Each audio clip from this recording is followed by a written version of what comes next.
Razakar movie completed. ఇప్పటి అరాచకాలే చూడలేకపోతున్నామంటే ఆ రోజుల్లో ఇంకా దారుణంగా ఉన్నాయి. అండ్ ఇప్పుడు మూవీ గురించి చూస్తే స్టార్టింగ్ లో సాయి కుమార్ గారి వాయిస్ తో ఆ హిస్టరీ ఎక్స్ప్లెయినింగ్ చాలా ఇంట్రెస్టింగ్ గా అనిపిస్తుంది. అండ్ మూవీలో కంప్లీట్ గా డిస్ట్రాక్షన్స్ ఏం లేకుండా మెయిన్ పాయింట్సే ఉంటాయి. అండ్ ఇలాంటి మూవీస్ చూసినప్పుడు ఎక్కడో ఒక చోట రిలీఫ్ వస్తుంది. బట్ ఈ మూవీలో మాత్రం ఎండింగ్ కి వచ్చాకే ఆ సాటిస్ఫాక్షన్ వస్తుంది. అండ్ మూవీ మొత్తం మాక్సిమం సీరియస్ సీన్స్ తోనే రన్ అవుతుంది. అందులో కొన్ని సీన్స్ కొంచెం భయపెడతాయి.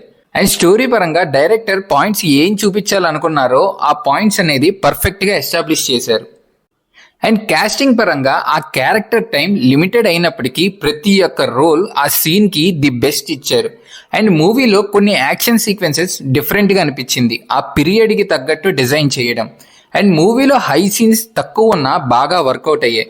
బ్యాక్గ్రౌండ్ స్కోర్ వల్ల ఇంకొంచెం ప్లస్ అయింది. అండ్ ఆ సెట్ వర్క్ కూడా లిమిటెడ్ స్పేస్ అయినా చాలా న్యాచురల్ గా ఎస్టాబ్లిష్ చేశారు. విజువల్ ఎఫెక్ట్స్ కూడా బాగానే ఉన్నాయి, కానీ ఇంకొంచెం బెటర్ గా చూపించుంటే బాగుండేది. ఓవరాల్ గా మూవీ బాగుంది. మీకు ఈ రివ్యూ నచ్చినట్టయితే please like, share and subscribe. Thank you.